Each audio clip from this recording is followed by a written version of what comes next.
Oh, and of course, we should talk about Sisters in Crime. Um, so, Elizabeth, why don't you tell us a little bit about Sisters in Crime and let esteemed audience know a little bit more about the organization? Okay, I'll do my best. So Sisters in Crime was started in, was it, I'm sorry, we actually, 1986. Yeah, it was like 1986. We actually had like a information that was sent out, but of course I can't remember it right now. 1986 by Sarah Paretsky, and it was to help women authors, especially I think. From my understanding at the time, it was more difficult for women to break into the publishing world, especially like with mysteries and stuff. So she was a very successful writer, and she decided to start Sisters in Crime to help out. So that's Sisters in Crime National. And then one of the awesome things actually about Sisters in Crime is that there are local chapters. So ours specifically is Speed City Sisters in Crime, and that was started. It was by Brenda started it in 20. It was the mid aughts, somewhere Mid aughts, so something like that. 2005, 2006, somewhere in there. Right. We were a spin-off of the Louisville chapter. Yeah. So I didn't actually join until maybe like 5 years ago, and it's just it's a really wonderful chapter, I think, that we have. Before COVID, we would meet once a month at a different place with different speakers. During COVID, we kept it online with Zoom. And actually, I think after COVID, we will start meeting in person again, but we'll still have a Zoom component to it for people who want to be part of the chapter, but are not, close enough by. And so it's and then we often have guest speakers. Often we would have sometimes once or twice a year guest speakers who came in to help with like the art of writing or the craft of writing, like Hank Philippi Ryan and Lori Rader Day, and one I didn't get to go to, which I wish I could have, was Reese Bowen. And it's just a really wonderful organization for men and women, for women and men, I should say. It's family for women, but we have lots of Mr. Sisters in our chapter. And in fact, when I first joined, it was a man who was the president of our chapter, but a lovely person named Michael Dabney, who was one of the editors of the last anthology. But yeah, it's a wonderful organization, and I think there's something over 3,000 members nationwide, and that there a lot of great things are put on by the national chapter. There are webinars on writing, craft, and so on. And so, in fact, things that other chapters put on, I'm signed up for a getting the most bang for your book being put on by the Northern California chapter of Sisters in Crime, which Michelle Dreyer is the new president of that. Karen belongs both to our chapter and the Sacramento, California chapter. So she's a multiple chapter member. But there are people, when you go to conferences, mystery writers conferences and mystery and thriller conferences, there's always a big Sisters in Crime presence there. And at a breakfast at BoucherCon, one of the largest conferences, the last time we were in New Orleans, there were 400 people at the Sisters in Crime breakfast at BoucherCon. So it's a very active organization and very friendly and very helpful, and great if you're interested in getting, those of you who are looking at this, you think you want to write a novel or short stories, Sisters in Crime is a great place to get involved. We have readers. One of the things you didn't mention, we have published authors, we have readers, we have playwright. One of our members is a national award-winning playwright. So if you're interested in writing plays, it's a place to come. Actually, our chapter did a play. Diana, you can probably speak to that better than I can.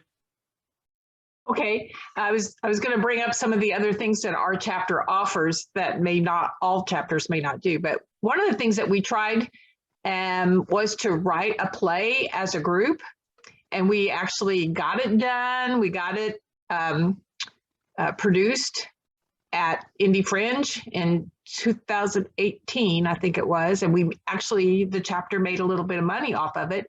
And right now that work is going to be published with another one-act play that was produced or written by Crystal Rhodes, who is the playwright that Ross was mentioning.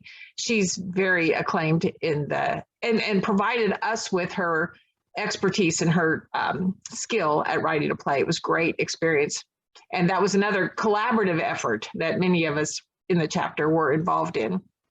I want to mention also that our chapter offers a critique group once a month. We get together, and if you have written something and you would like someone else's experience on your work, it can be an early draft of something, it could be a final draft of something, or you could be a new writer or an experienced writer. We accept anything if you want to participate in the critique group.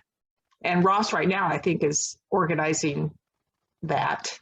I look at myself like a kind of a moderator or a facilitator, but yeah, I'm the one. I run the Zoom meeting that is the critique group. The same Saturday we have a chapter meeting at 10 o'clock in the morning. We have a critique group meeting. We also have in the past had weekend retreats that we do all these fundraisers with our anthologies in the play, and then we use the funds to kind of supplement the cost of a weekend retreat for our members. And we've met at Bradford Woods a couple of times, which is a neat old homestead that was in the woods. Is owned by Indiana University, I think now, but it's a really cool, it's supposed to be haunted, and it's a great place for mystery writers to be. And we've had to forego that. We tried to do it every 2 years, but of course, because of COVID, we haven't been able to do that. But that's one of the plans for in the future. And well, I think another thing that we do is functions at libraries, for example.